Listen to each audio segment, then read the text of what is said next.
नमस्कार दोस्तों, मैं स्कंद आप सबका अपने YouTube चैनल पर स्वागत करता हूं। दोस्तों, जैसा कि हमने वेव मोशन एंड साउंड का पार्ट 1 देखा था, उसमें कुछ इंट्रोडक्शन की बातें हुई थी।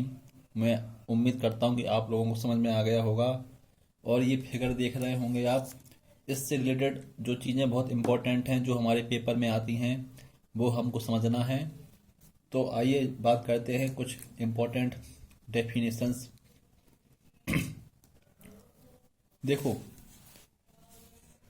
सबसे पहले है एम्पलीट्यूड, जिसको बोलते हैं आयाम। क्या बोलते हैं हिंदी में? आयाम। इंग्लिश में बोलते हैं एम्पलीट्यूड। और आयाम देखो हमने यहाँ भी लिखा है। ठीक है। तो ये देखो, ये है वेव के बारे में बताया गया है कि फर्स्ट फेज में कैसी है, फिर हाफ फेज में, फिर मतलब ऊपर फिर नीचे, फिर ऊपर फिर नीचे। इसके बारे में यहीं से सब चीज़ें क्लियर करेंगे। देखो, ये चीज़ है, जब मान लो वेव का संचारण होता है, ट्रांसमिशन होता है, संचारण की दिशा देखो ये जा रही है। ठीक है। जब ट्रांसमिशन होगा तो एक पोजीशन, मीन पोजीशन पे यहाँ पे आ जाएगी, मतलब वेव। मतलब किसी माध्यम में जब तरंग संचरण की दिशा में माध्यम के कणों का उनकी माध्य स्थिति में किसी एक और अधिकतम विस्थापन आयाम कहलाता है। देखो, जब तरंग यहाँ से संचारित हो रही है, ट्रांसमिशन हो रही है, तो आकर वह यहाँ पर स्थित हो जाती है। मतलब यहाँ पे सिचुएट हो जाती है, मतलब स्थित हो जाती है। जो कण होती है ना, पार्टिकल मीन पोजीशन के, तो यहाँ पर मैक्सिमम स्थिति पर स्थित हो जाती है। ठीक है। तो जिसे हम आयाम कहते हैं। ठीक है। अगर फिजिक्स की लैंग्वेज में बात बताएं तो कैसे कहेंगे इसको? किसी माध्यम में तरंग संचरण की दिशा में माध्यम के कणों का उनकी माध्य स्थिति से किसी और अधिकतम विस्थापन आयाम कहलाता है। ठीक है। मतलब जब तरंग के पार्टिकल ट्रांसमिट होंगे, संचारित होंगे, तो धीरे धीरे संचारित होके एक मीन पोजीशन पे मैक्सिमम डिस्प्लेसमेंट स्थापित कर लेंगे, जिसको हम आयाम कहते हैं। ठीक है। और जब ये मान लो ये कोई टोटल लेंथ है, ठीक है, और ये यहाँ पे स्थित हो गया, तो इस टोटल आयाम को ए से डिनोट करते हैं। ठीक है, ए से एम्पलीट्यूड को। तो ये यहाँ पर आधा हो जाएगा, A/2। क्यों हो जाएगा? क्योंकि मान लो पूरी लेंथ का है पार्टिकल, और जब यहाँ पे सिचुएट हो गया तो ये आधा भाग ये है, आधा भाग ये है।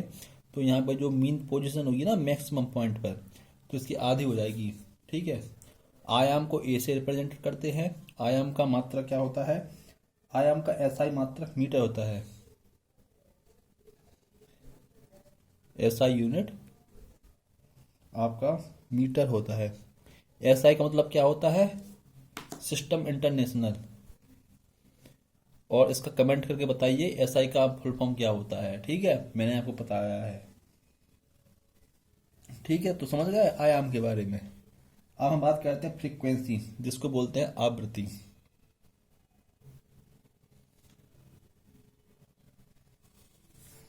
फ्रीक्वेंसी क्या है?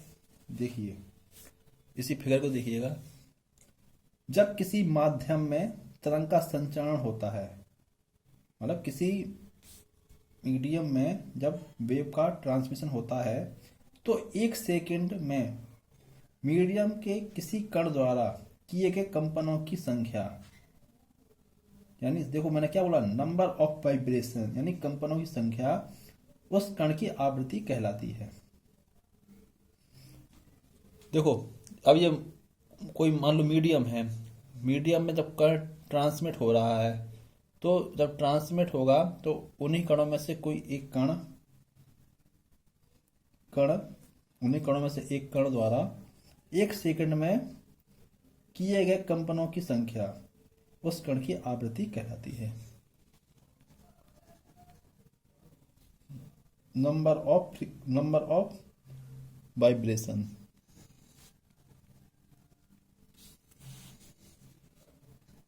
नंबर ऑफ वाइब्रेशन, कंपनों की संख्या फ्रीक्वेंसी कहलाती है।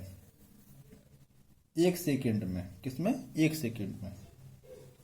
देखो सुनो, सुनने से ज्यादा याद होता है, नोट्स बनाने से कुछ मतलब नहीं है।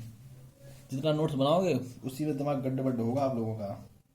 ठीक है, अब क्वेश्चन आएगा, आवृत्ति का मात्रक क्या होता है? यूनिट इसका हर्ट्ज होता है। क्या होता है? हर्ट्ज। ये पेपर में आया है क्वेश्चन कि इसका यूनिट क्या होता है? हर्ट्ज होता है। यही सब क्वेश्चन आते हैं कि एम्पलीट्यूड क्या कितना हो जाता है, मैक्सिमम पोजीशन पे आधा हो जाता है, फ्रीक्वेंसी क्या है, नंबर ऑफ वाइब्रेशन 1 सेकेंड में किए गए कंपनों की संख्या आवृत्ति कहलाती है। बस वो तो मैं तो आपको डिटेल में समझा रहा हूँ, सीधे सीधे क्वेश्चन आते हैं इससे। ठीक है, और इसका एक मात्रक और होता है जिसको हम बोलते हैं पर सेकेंड। पर सेकेंड, ठीक है।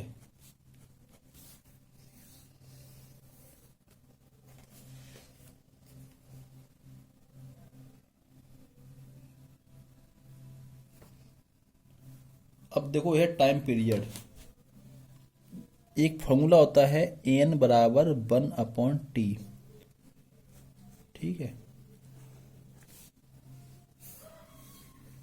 अब क्या है, देखो जो आवृत्ति और आवर्तकाल होता है ना, उसमें रिलेशन होता है n बराबर 1/t। ठीक है, n रिप्रेजेंट करते हैं हर्ट्ज आवृत्ति को, फ्रीक्वेंसी को, स्मॉल n। ठीक है, और t है आपका टाइम पीरियड। अब टाइम पीरियड क्या है? माध्यम के किसी कण द्वारा, मान लो एक कण है, ये कोई माध्यम है, माध्यम के किसी कण द्वारा अपनी मीन पोजीशन के दोनों ओर, यानी देखो बैकवर्ड और फॉरवर्ड, आगे और पीछे या ऊपर नीचे, ऐसा है, ऐसे। ठीक है, तो माध्यम के किसी कण द्वारा अपनी मीन पोजीशन के दोनों ओर, बैक, आगे और पीछे, ऊपर नीचे, एक कंपन पूर्ण करने में लगा कुल समय। देखो 1 वाइब्रेशन पूर्ण करने में लगा कुल समय कण के कंपन का आवर्तकाल कहलाता है। एक कंपन पूर्ण करने में लगा कुल समय, सुनना बात को, क्या? एक कंपन पूर्ण करने में लगा कुल समय कण के कंपन का आवर्तकाल कहलाता है, जिसको हम टाइम पीरियड कहते हैं, जिसको कैपिटल टी से डिफाइन करते हैं। पेपर में आया है क्वेश्चन कि आवृत्ति और आवर्तकाल में क्या संबंध होता है? n बराबर 1/t होता है। ठीक है,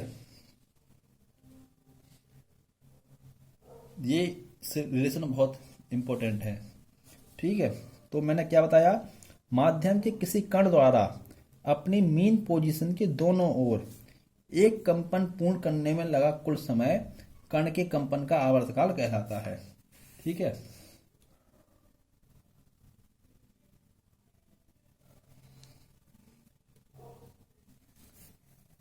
अब कौन सी चीज है?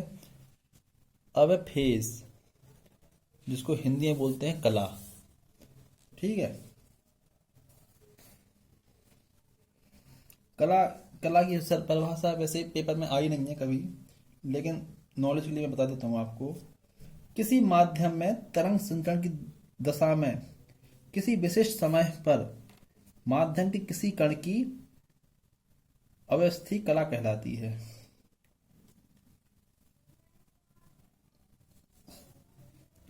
अब हम बात करते हैं वेवलेंथ। ये इंपॉर्टेंट है, पेपर में हमेशा क्वेश्चन आता है वेवलेंथ। वेवलेंथ की हिंदी होती है तरंग दैर्ध्य। क्या होती है? तरंग दैर्ध्य। फेज को आप बस नाम याद रखो, कला। एम्पलीट्यूड, फ्रीक्वेंसी, टाइम पीरियड, ये इंपॉर्टेंट है, और अपना वेवलेंथ। ठीक है, देखो ये है वेवलेंथ, इसको लैम्डा से डिनोट करते हैं, ए, इससे। ठीक है, अब देखो वेव मैंने यहाँ पे लिखी, अब यहीं से परिभाषा बनाते हैं। किसी तरंग की यह किसी तरंग की लंबाई है। देखो जब माध्यम में पार्टिकल निश्चित दूरी तय करते हैं, देखो जैसे यहां से यहां गए, ठीक है, ये यहां से यहां गए, तो क्या है, यह किसी तरंग की लंबाई है जो माध्यम के किसी कण के द्वारा अपनी मीन पोजीशन के दोनों ओर कंपन पूर्ण करने में तय की गई दूरी। देखो पार्टिकल है, अब इसने यहाँ पे वाइब्रेट किया, तो यहाँ से यहाँ पे इसने मान लो वाइब्रेट किया, तो जो डिस्टेंस है ना, जो यह दूरी जो तय कर रहा है पार्टिकल, ये उसकी वेवलेंथ कहलाती है, जिसको हम बोलते हैं तरंग दैर्ध्य। यानी सीधा सीधा बात है, वेवलेंथ क्या है, तरंग की लंबाई है, तरंग की लंबाई है, लेंथ ऑफ वेव, जो माध्यम के किसी कण के द्वारा अपनी मीन पोजीशन के दोनों ओर कंपन पूरा करते हैं। दोनों ओर मतलब क्या, यहाँ से यहाँ ट्रांसमिट हुए, फिर यहाँ से यहाँ ट्रांसमिट हुए, ठीक है, ये इसकी वेवलेंथ है, तरंग की लंबाई को वेवलेंथ कहते हैं।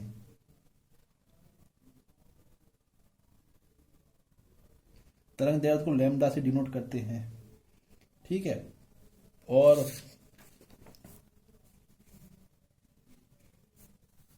जो वेवलेंथ होती है, एक सेम फेज में कंपन करते हुए दो निकटतम कणों के मध्य की दूरी के बराबर होता है।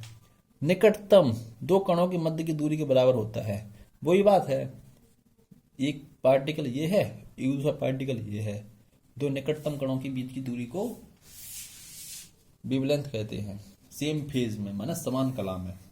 तो दोस्तों ये जो सब चीजें थी जो हमने आपको मतलब डिस्कस कर दी हैं। अब हम कल पढ़ेंगे टाइप्स ऑफ वेव्स, तरंगों के प्रकार, जो हमारे पेपर के में बहुत हैं, इनके एग्जाम्पल देखेंगे। तो दोस्तों चैनल को लाइक करें, शेयर करें, सब्सक्राइब करना ना भूलें। कल हम फिर आते हैं नए लेक्चर के साथ इसी में वेव में। प्लीज़ चैनल को सब्सक्राइब करें, लाइक करें। Good night friends.